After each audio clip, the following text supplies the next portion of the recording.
This is Julius Maristella and welcome back to my channel.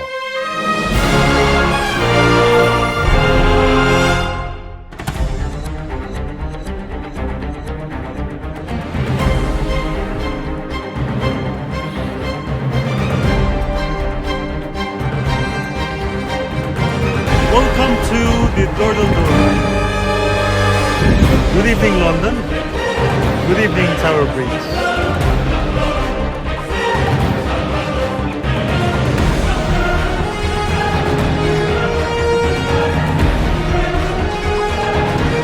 We're going to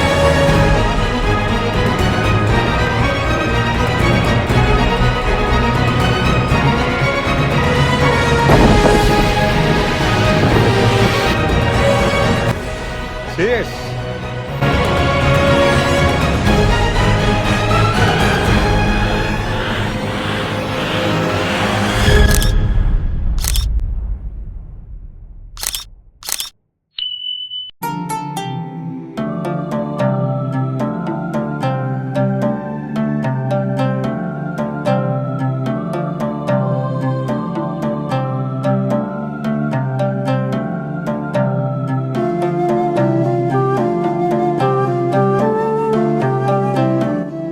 Hello guys, welcome to Berryhead. Did you know that the Berryhead has very important role during the upheavals of French Revolution and the general political situation in France at the end of the 18th century? Coupled with Napoleonic Wars of 1800 to 1815, sparked a very real fear in England that an invasion might be mounted by the French by 1803 to 1805. When the threat of invasion was at its greatest, the decision had already been taken to revive and heavily strengthen the defenses of the south and east coast in anticipation of a French and naval attack at Berryhead.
The Berryhead defenses are exceptionally well preserved, and the fort is one of the only a very small number from this period which survived with anything approaching completeness.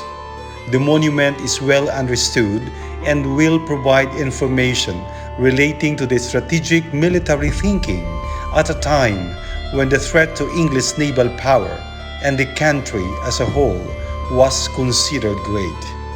Despite some loss to quarrying, Berryhead Fort, together with Hardy's Head Battery, provides a visible reminder of the seriousness with which this threat was taken.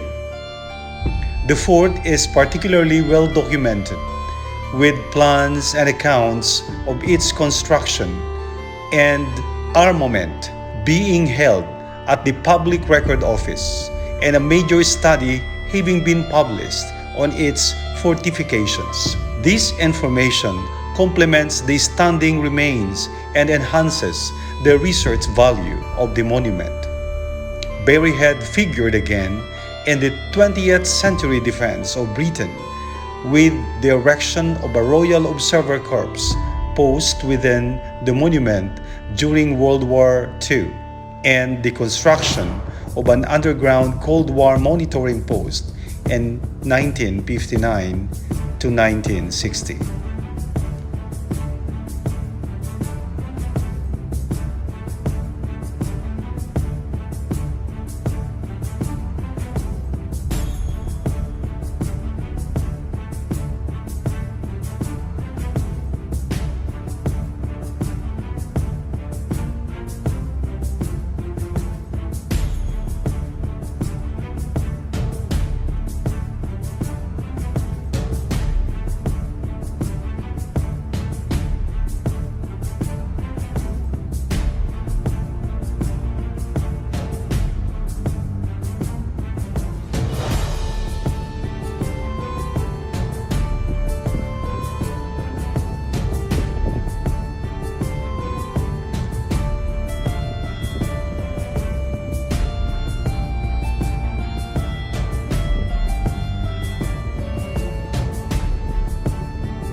Berryhead Fort was a heavily defended garrison fort built around Half Moon Coastal Battery, constructed on the main promontory of Berryhead at the turn of the 19th century. This was in response to the repeated threats of an invasion by the French under Napoleon Bonaparte. Such fortifications built at this time are generally referred to as Napoleonic.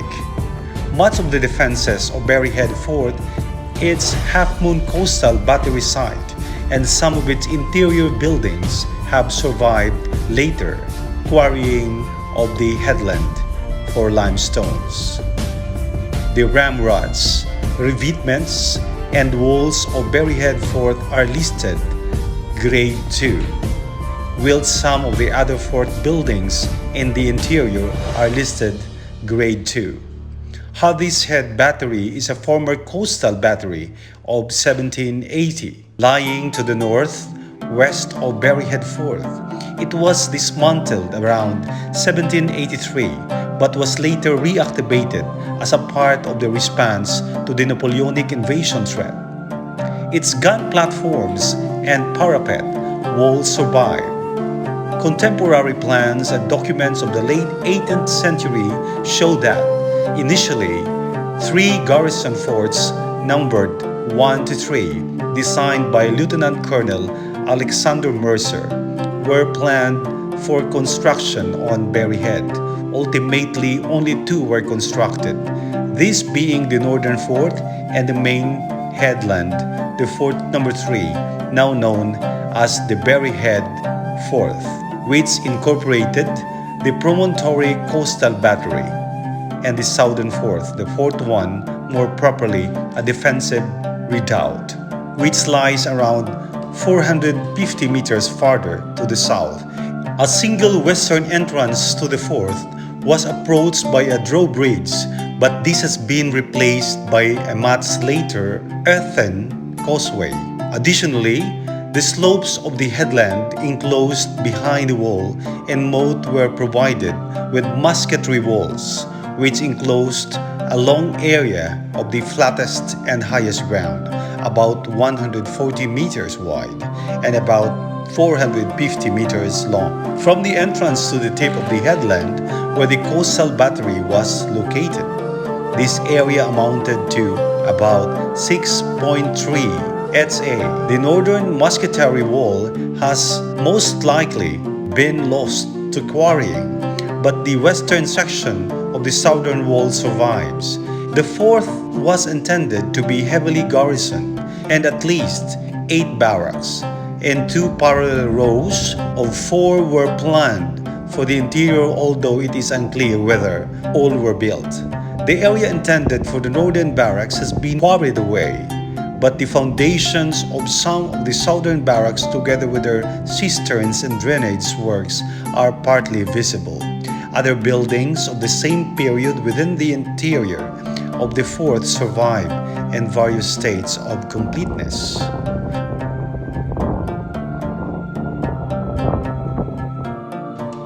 The best preserved are the officers' guardhouse located just to the south of the entrance, which has undergone changes and extensions in the 19th and 20th centuries, and the building supporting the battery at the eastern end of the fort, this being the artillery store, which has been much restored and re-roofed as a public shelter.